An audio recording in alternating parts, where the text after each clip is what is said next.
Welcome to the Daily Gospel of John. We're just going to read two verses today in chapter 6, verse 20 and 21. But he said to them, "It is I, don't be afraid." Then they were willing to take him into the boat, and immediately the boat reached the shore where they were heading. "It is I, don't be afraid." Awesome words for them to hear.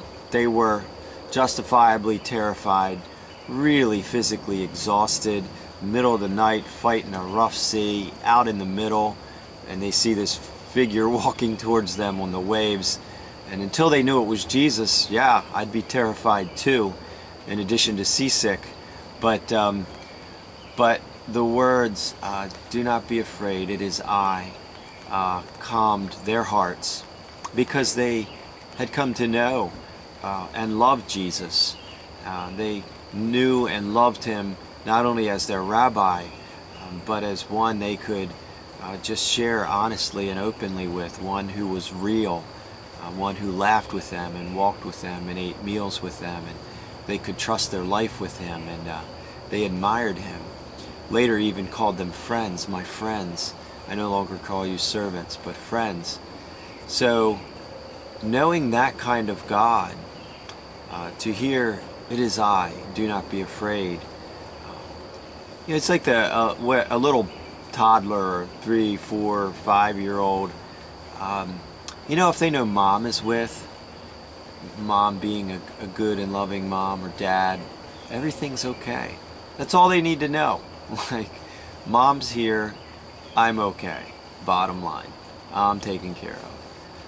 And that's the kind of heart God has toward us. Interesting that that in order for us to understand his heart, God really had to veil his power and glory. We would have been terrified just to see him in his full-blown glory. Even John, who wrote this and who is referred to as John the Beloved, the one who leaned against Jesus' chest at the Last Supper, so close to Jesus, probably the closest of the 12. Yet when he saw Jesus with his glory unveiled in Revelation 1, and he describes him with hair white like wool and eyes like fire and feet like bronze glowing in a furnace, and his voice like the sound of many waters. He said, "I was terrified and I fell at his feet as though dead," until Jesus said, "Do not be afraid," and touched him and said, "I am the first and the last. I was dead and now I'm alive, and I hold the keys of death and hell."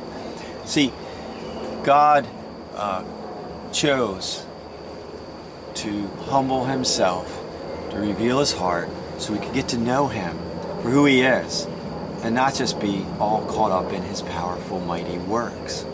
That's a good thing, and I'm thankful he did that. Well, I hope that we won't be terrified of God in the negative sense. Yes, he's powerful, large, and in charge, but that we would have peace with him and a settled confidence and joy in his presence with us, because that means all is well. God bless.